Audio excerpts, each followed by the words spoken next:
Hello, everyone. Welcome back to C.H.A.I Together. I am your host and founder, Prativa Day. Today, you are tuning in for your cup of courage, hope, and imagination. We have a very special guest with us today, my dear friend, the one and only, the very lovely Miss Fernanda Torres, APRN. Fernanda is an advanced practice nurse. She is the co-host and she is a co-creator and host of the Wellness Wednesday Live Inspiration on Facebook.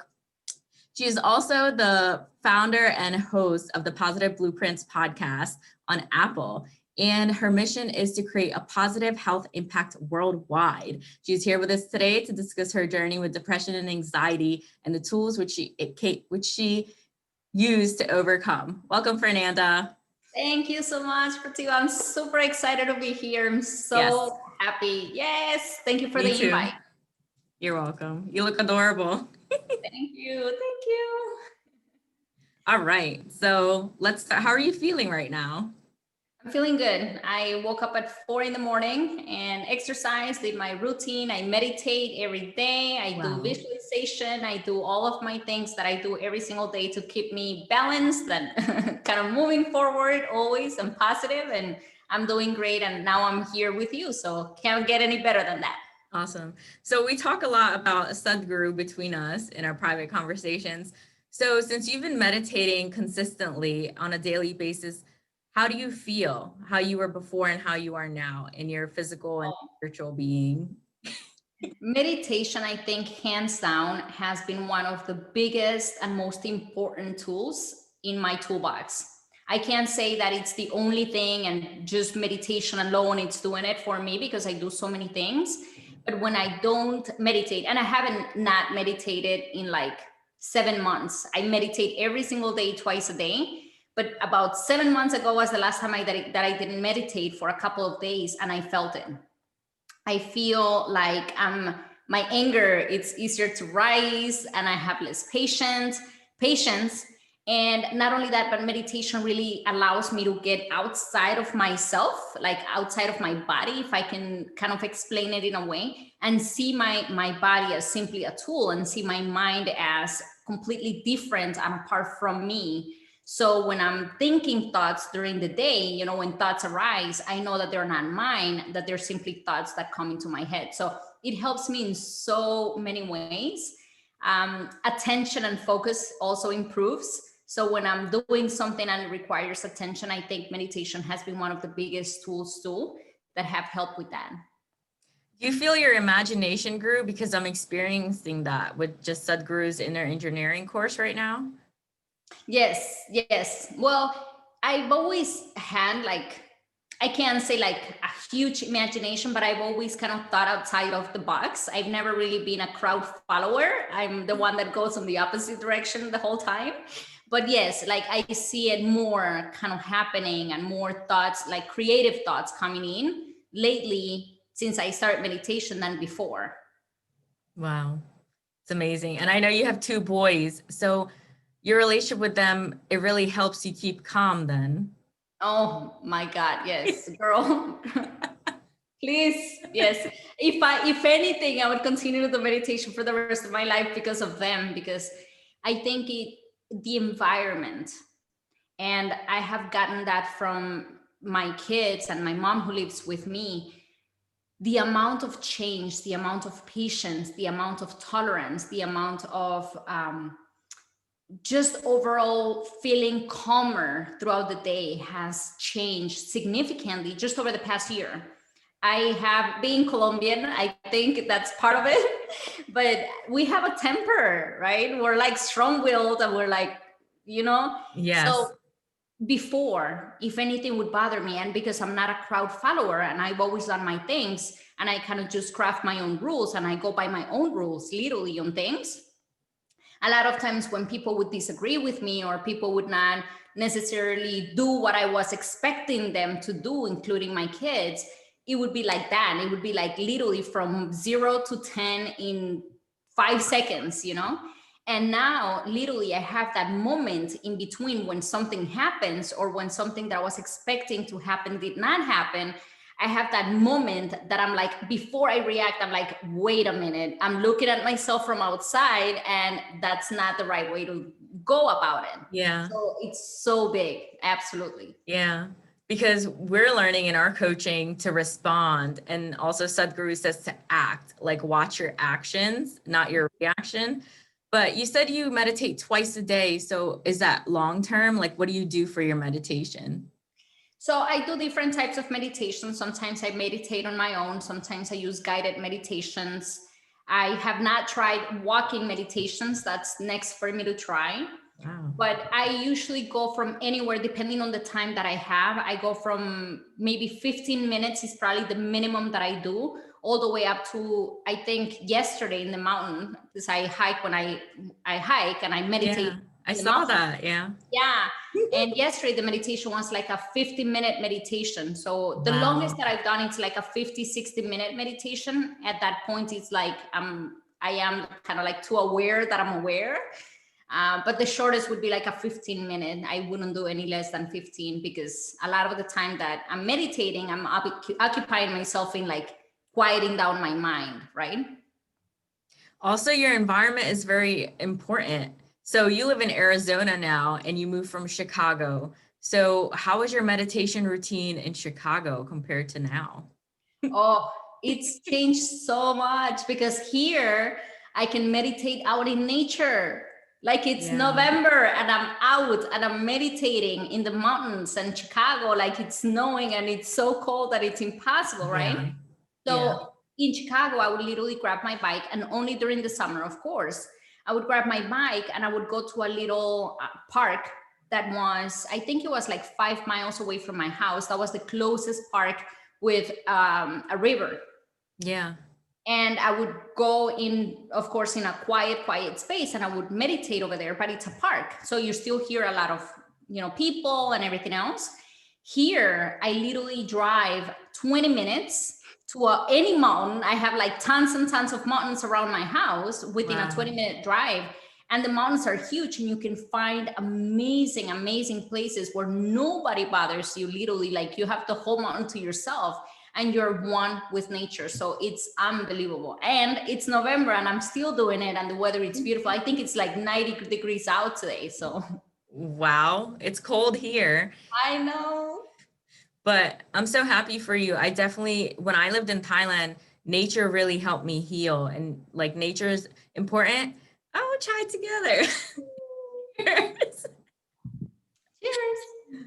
Wow, I have to say this is the first episode I'm having with a friend that I'm closer to as a guest on here. So this is very special, and you are an open book. So I appreciate you. Yes.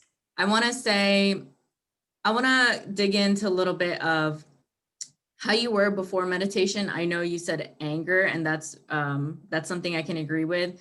However, your personal journey with your depression and anxiety, that was a point when you weren't meditating, correct? No. So I was totally foreign to meditation, considering myself spiritual. I did not know anything about being one with yourself, or like even that I existed as me, as a spirit. I identified myself as my body, like most of us do, right? And then I was overcome, like I'm telling you, it was awful, anxiety and depression. And it started after a personal thing that I had with my marriage. And that was probably like 6 years ago. And I never, ever in my life, ever dealt or considered myself a depressed person or an anxious person. I was the happiest person before. As a matter of fact, it was so foreign to me. The concept of anxiety and depression was so foreign to me that when I was going to nursing school and I was learning about psych, and I was doing psych rotations, and I would, of course, encounter a lot of people that were dealing with suicide attempts and depression and anxiety and all of these things. My mentality at that point, and I was, I think, 21 years old, I think, at the time when I was going to nursing school. My mentality at that point was, why don't they just get up from bed and go to work? Like, it's simple, like, get over yourself. I did not understand the concept, lady. It was like completely foreign to me. And then that hit me, that problem with my marriage hit me. And within a day, it was like instantaneous. It's kind of one of those things that Bob Proctor says, that something so emotional hits you and it gets into your subconscious and it changes you it changed me from one day to the next. From that point forward, I could not stop thinking about what happened. It was like with me day in and day out, and I was reliving that over and over and over again. So I would cry all over again, and I would get depressed all over again, and it was awful. Well, what happened then is that after a period of like 6 months later, I'm still in the same way, right? I'm still crying every day. I'm still thinking about it every day. I'm still like going through the whole emotions, just like it was the first day. And over time, 6, 7 months later, and then another 7 months later, I'm still doing the same thing. So at that point, I went to the doctor, right? Yeah. Because I work in the medical field. I talked to a colleague and I said, I can't feel this way. I couldn't sleep. I couldn't eat, because when I would get really, really bad anxiety, I would get nauseous. So I couldn't eat. I couldn't focus. I wasn't doing my job properly. I wasn't caring for my kids properly.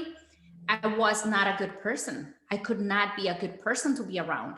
And it was one of those things that anybody that was around me had to hear my story, because I had to get it out. And then people would get kind of like, oh, she's like always sad and she's always selling the same things. So people didn't want to be around me either, right?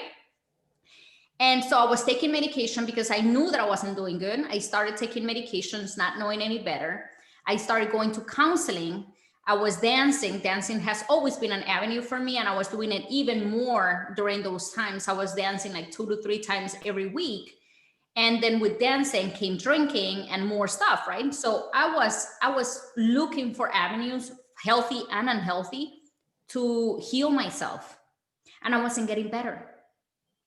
And now we're fast forwarding 4 years later, and I'm still in the same situation, and even worse. My brother passed away, and he was 30, 31, I believe, 32 when he passed. No, he was 36 years old when he passed away.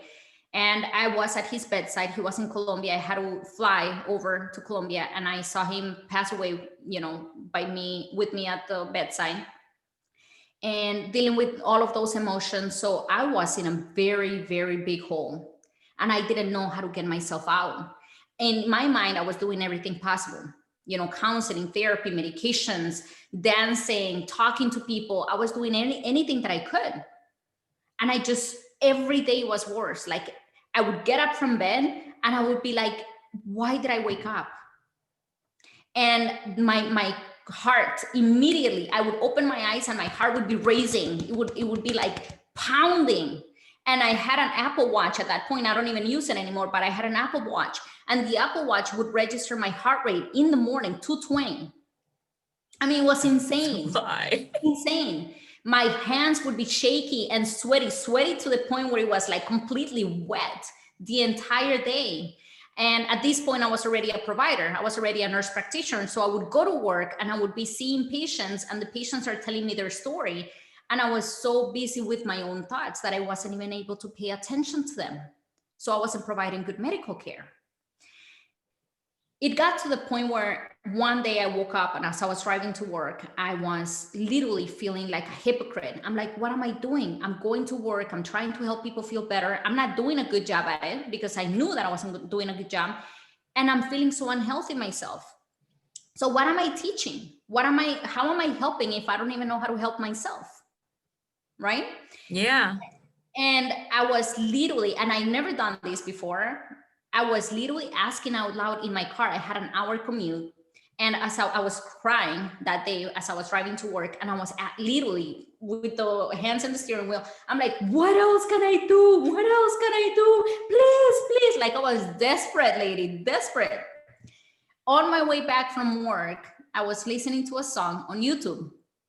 And as soon as the song ended, this video came on, The Strangest Secret by Earl Nightingale. I've never heard of Earl before, Les Brown, Bob Proctor, Wayne Dyer. It was completely foreign to me.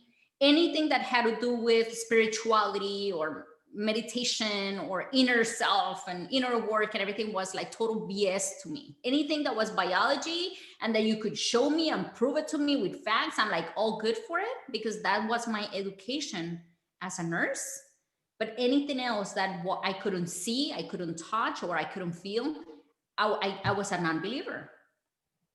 So I listened to that video, and that video, I don't know, something clicked in my mind. And it was like, you're doing this to yourself. You're responsible. Nobody else is. You have to stop blaming people. You have to stop blaming your husband or the death of your brother or the circumstances, or the weather. I was like, Chicago weather sucks, right?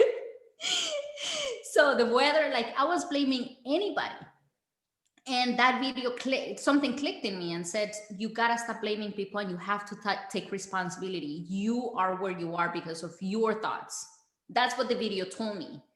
And in that sense, I'm like, okay, wait a minute, like what happened here? So I started looking more into like Earl Nightingale, and then I got to Napoleon Hill, and then I got to Les Brown, and then I got to Wayne Dyer, and then I got to all of these other amazing, amazing people.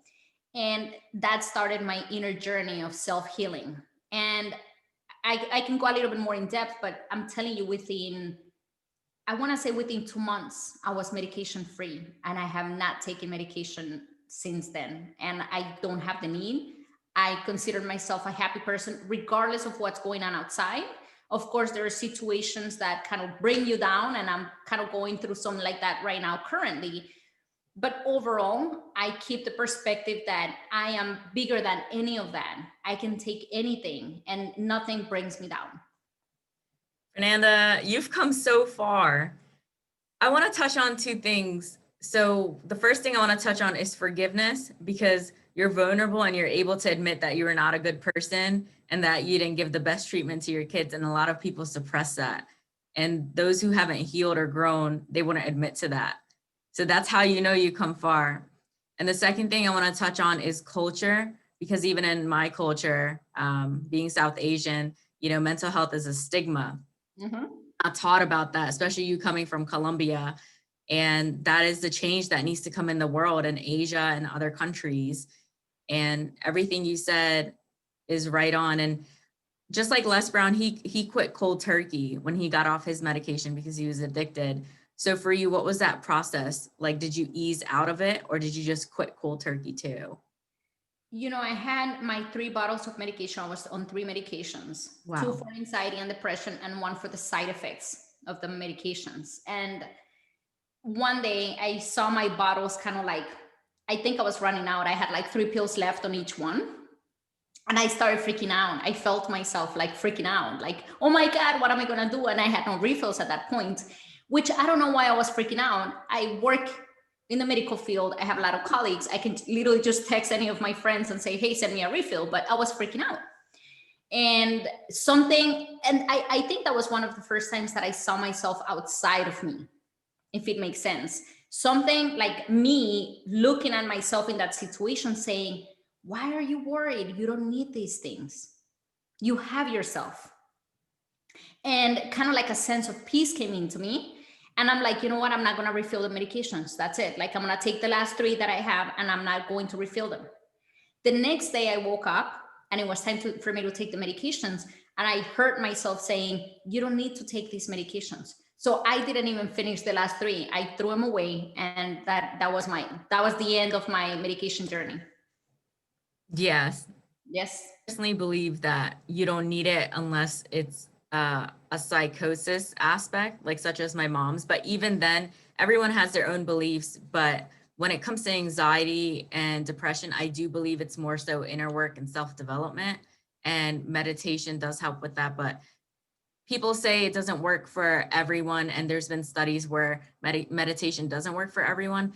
However, I still personally believe it can. You just have to practice, and you have to want something bad enough. So you have to want to do it. A lot of people sit down, they're like, oh, I can't sit still. And they're like, they don't do it again. Like, you have to want it, you have to believe in it for it to happen. And meditation is more about getting closer to yourself, to your inner essence, to your true self, not your body, but to your true self. So even if meditation is not necessarily something that you would feel that it's the right thing for you, because like you said, it's not for everybody. Yeah. Do something else. Maybe get in touch with yourself in another way. Walk in nature. And as you're walking, literally be conscious of everything that's going on. Stop thinking about all the things that you have to do. and all Yeah. the things in the agenda and everything that happened yesterday and everything that's going to happen tomorrow, and literally just look at the trees, feel the leaves, like feel the air, feel your footsteps, like be present. And that's what it's all about, being present in the moment. If you are, and I do this all the time when I'm driving and I hit a red light, when I'm driving by myself and I hit a red light, I literally just stop and I start breathing and I start feeling my breath as it goes in and out, even if it's only 3 breaths while the light switches. But I'm present in that moment. I'm not literally losing myself to all the thoughts of the things that I have to do. So things like that, it doesn't have to be meditation, but being present within that moment. One of the quotes that I like the most is, if you're living in the past, if you have depression, you are living in the past. If you have anxiety, you're living in the future. But if you're calm, you're living in the present, because the present time right now as it exists, there is no anxiety and there is no depression. The present is the present. So if you literally bring yourself back every time that I would feel before, right? Every time that I would feel a lot of depression or a lot of anxiety, I would bring myself back to myself, to the present moment, anywhere I was, whether I was in the train or driving or in my house or doing whatever I was doing, studying, or even at the clinic, seeing patients. I would step out and I would literally just bring myself back and be like, okay, I got this. You're okay. You're alive. You're well. You're healthy. You have your kids. You have this. You have that. So many things to be grateful for. And I would bring myself back to the present, and then I would resume. And it takes 5 to 10 seconds to do this. It doesn't take too long. That's a really great tip. I used to do things of that nature too. And the importance is consistency. You have to embed it into your mind like a daily routine. And it's only going to work the more that you want it to work, the more effort you put into it. So, and such as alternatives, like there's art therapy. A lot of people don't enjoy nature or hiking. That's okay. But right, like what you said, like find what works for you. That people who aren't calm are creating excuses, I believe, for themselves for a reason and complaining when there's no need to. Like, do what you enjoy, but saying they don't have time. Like, we're learning from John, like, you don't manage time, you manage your activities. So you're spending so much time on your phone or what have you, but you're not taking any care of yourself because in your school. But your number one priority should be yourself, I believe. And people aren't doing that. And the thing is, if we're not taking time to be well, for our wellness, for our well-being, to be within ourselves, then sooner or later we're going to have to take time for our illness. Ooh, I like right. Yeah, There it's is no true. other way around it. So either we make time, and it literally doesn't take too long. Even if it takes you 10 minutes every single day to do something good for yourself so you can feel good and you can Yeah. carry it on for the whole day, that's going to pay off so much at the end of the day. Because then at the end of the day, 5, 10, 15 years from now, you're not going to be dealing with what people are dealing with right now. Yes. I had a friend who I spoke with, and she was having really high anxiety, and I had to pause. I said, I will speak to you at a time when you're calmer, because I won't like allow someone to cross my boundaries and be disrespectful because you're feeling anxiety. You have to take care of yourself before you speak to other people in a negative way. So that's really important. It is. It is. And boundaries are huge. And we Yes. now know that the people that we surround ourselves with are so important. Les Brown says only quality people, right? Yeah. OQP. So Yeah. we need to be aware of that, because we are picking up everybody's energies. Yeah. So if we're surrounding ourselves with negative people, like I was so negative, lady. I knew at that point that I was affecting the people around me, right? Yeah. And because I did that, I understand how other people can affect me as well. So if you are dealing with someone who's in a bad mood, whether it's your spouse or your kids or something, I do this all the time. When my kids are in a bad mood, I'm like, you know what, take a few minutes, go and take a couple of deep breaths, and when you are ready, come talk to me. I'm not dealing with you in I this, like that. Yeah, right? because you don't have to. It doesn't matter if it's your kids or who it is. You have to care for yourself first. Exactly. Yeah, your kids, like who is it? I believe Terry Crews said your kids come through you, Mm-hmm. They Mm-hmm. come through you, but it's an extension of you, but it's not who you are. Right, right. And then if you stay in that situation many times, we turn sour too. So then Yeah. you have two sour people, two angry people, like, and it makes the situation worse. So they have learned over the past year on this journey that when they are in a bad mood, when they are dealing with something, they can control it. Number one, they can change it. They can change their thoughts, and they need to take a time out, and they need to fix their anger or their frustration or their negative emotions, and then they can come and talk to me. I'm not dealing with that, and I don't. Yeah, that's the one thing I was going to say is, do you implement the meditation techniques onto your children? Automatically it does. I don't. They're not. They don't even want to. They say that I'm a hippie.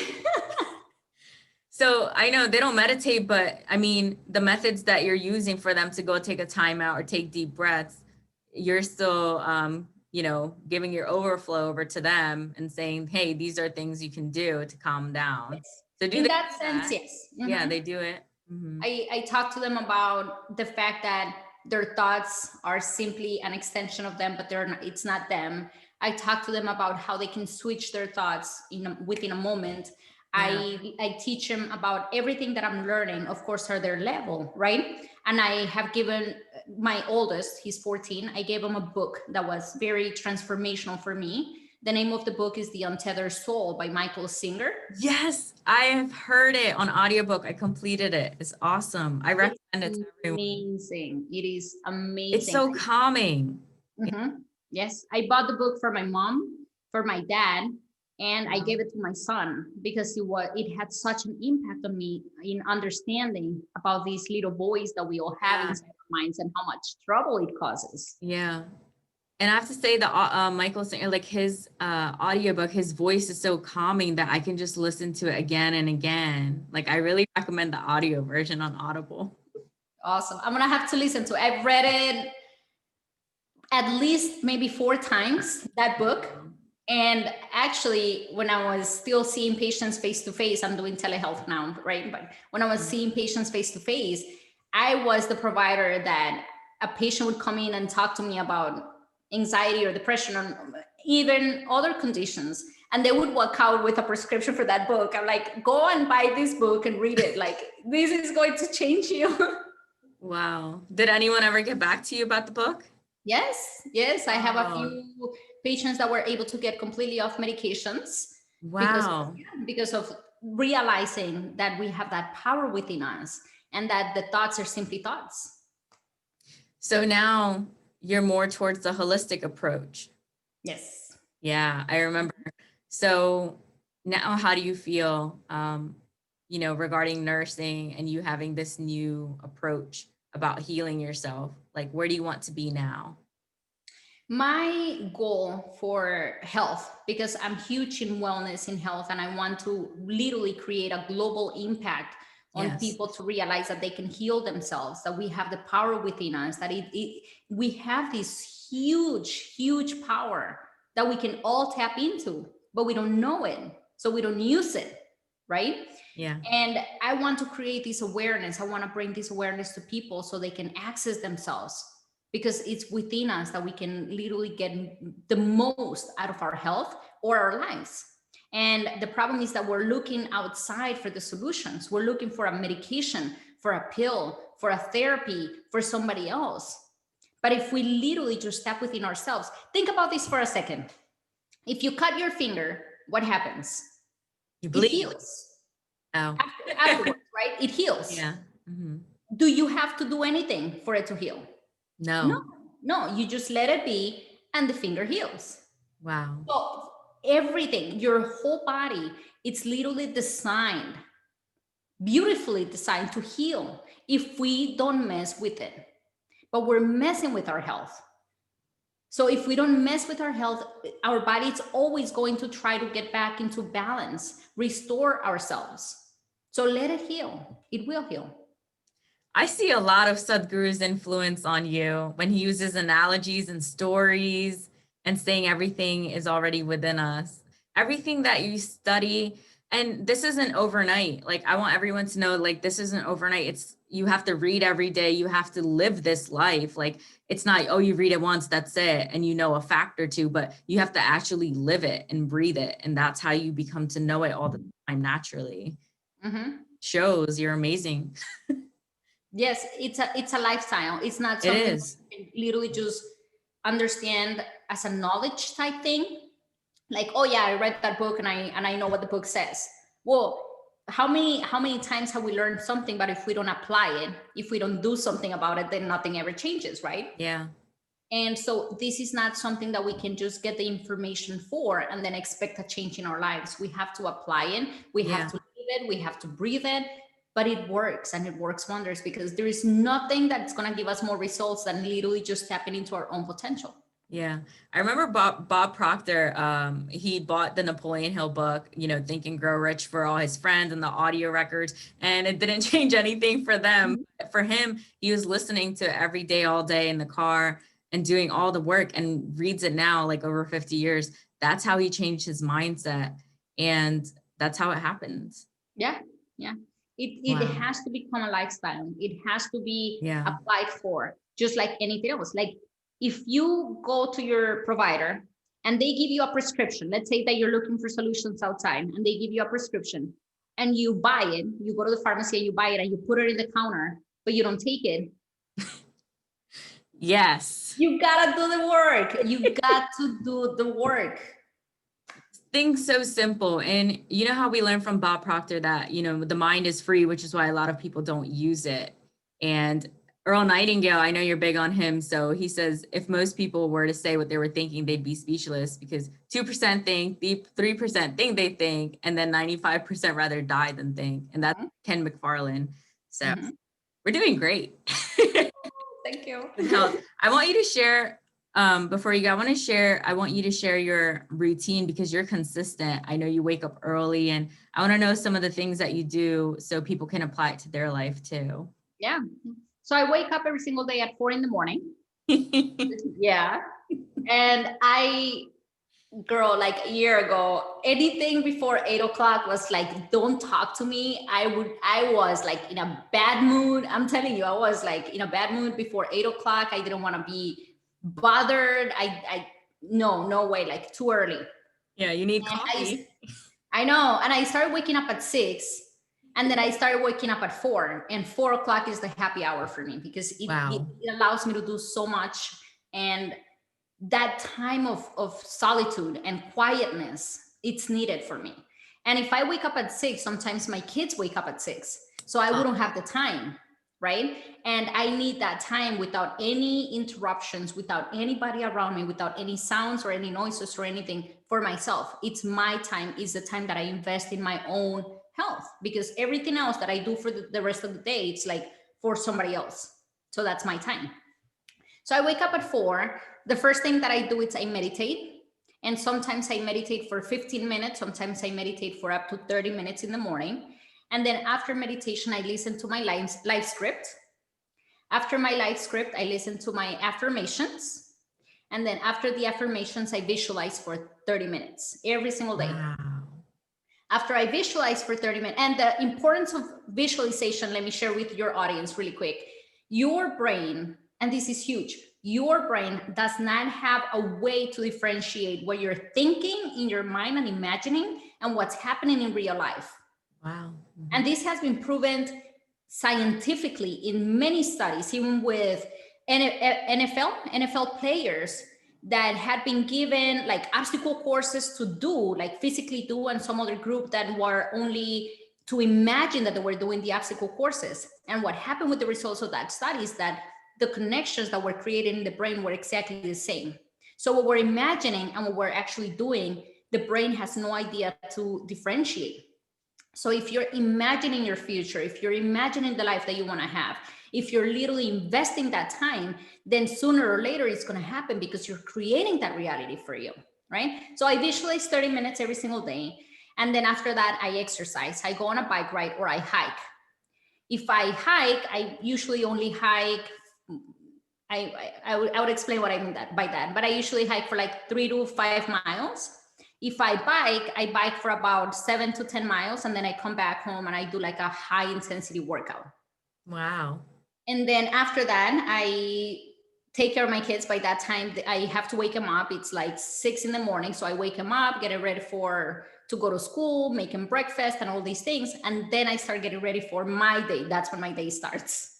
Super mom. That's morning. And then in the afternoon, every night I have the same routine, right? Not the same routine, but I listen to my life script.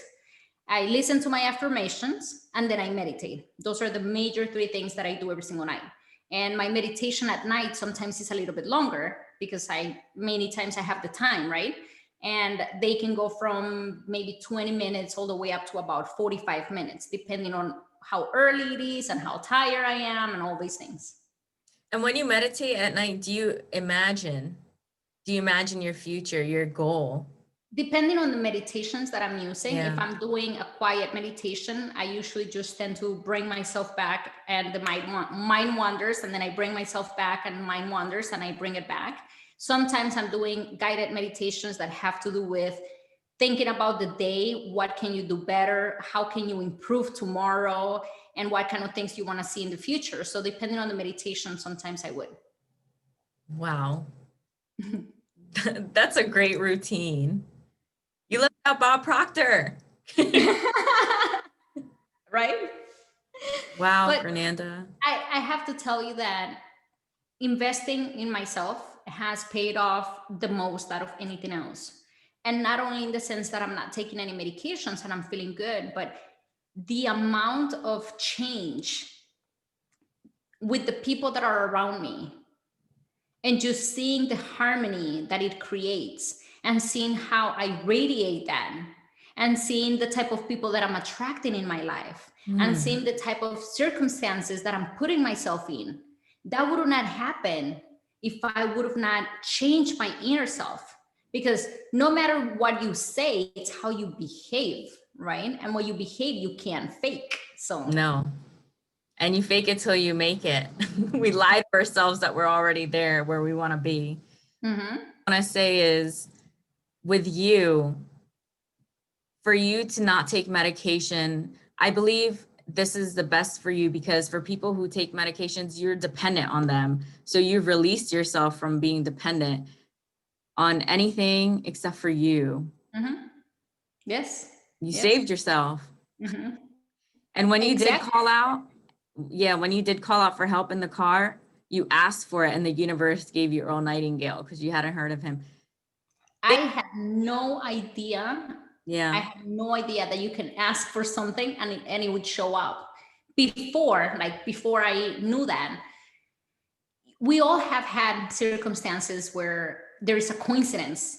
Yeah. And you just see it as, oh, I got lucky, or it was just a coincidence, right? Yeah. Now I know that you ask and you receive. You receive every single time, whether you are aware that you're receiving or you're ready to receive what you're asking for. That's a different story, because many times we ask, but we don't want.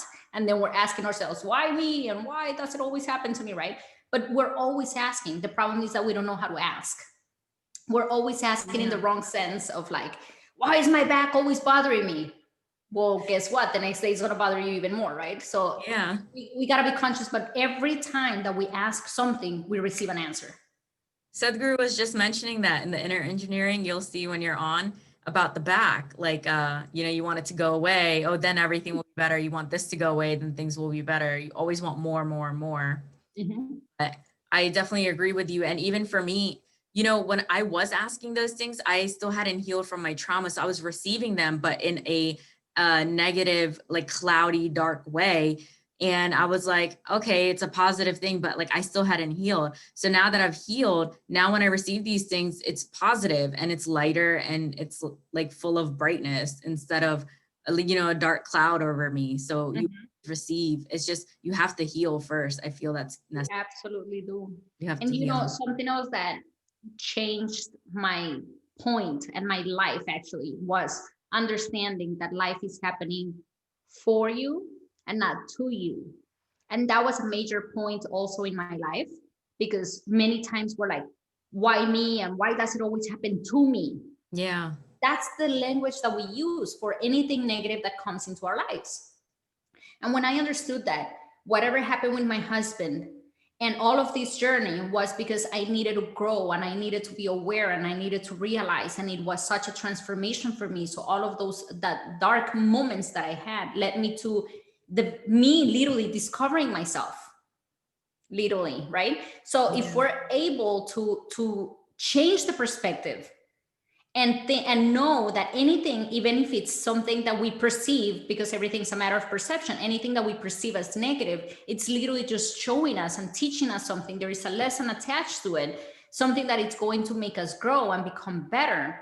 Then everything changes. And that's what I'm doing right now with everything that's going on in my life. You know, I'm not saying why is it happening to me, but what's the lesson that I need to learn? You know, what's next, what's the door that it's going to open, and I have to remain open to anything that's going to happen in my life, because I know that everything that's happening is happening because something greater is coming into my life. Yes.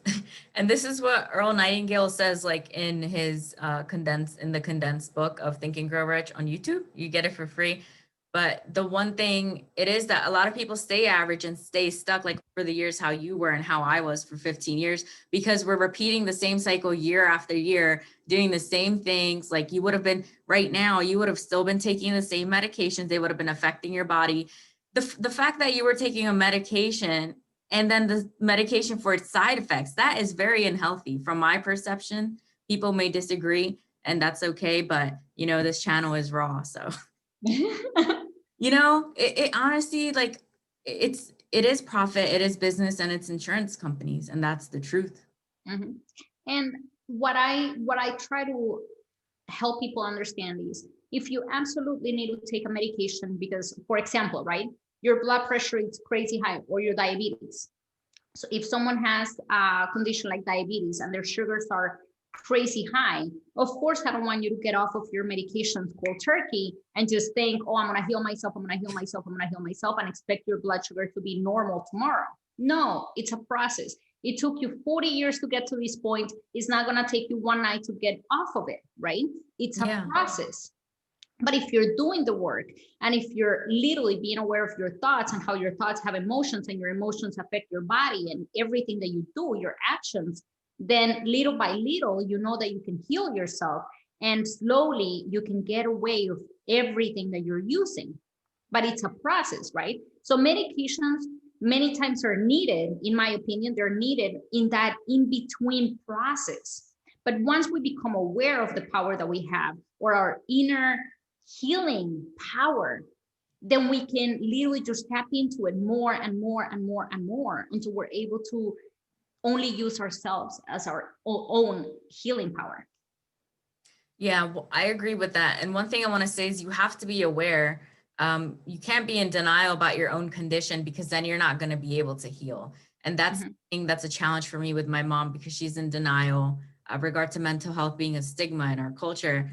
And it's sad to see. However, you have to, like, for me, it's not my responsibility at the same time, because there's nothing more I can do than educate you. And one thing that got you and I both through this is education. The fact that you studied in school about psychology, you know, you became a nurse, like this was your breakthrough. The fact that I studied psychology and, you know, education, like that was my breakthrough. Like for us to be educated people in this country, like that's a blessing, because in our countries back home, I don't believe we would have learned about, you know, psychology and mental health. So like, I'm really thankful that we're both here and like are able to seriously.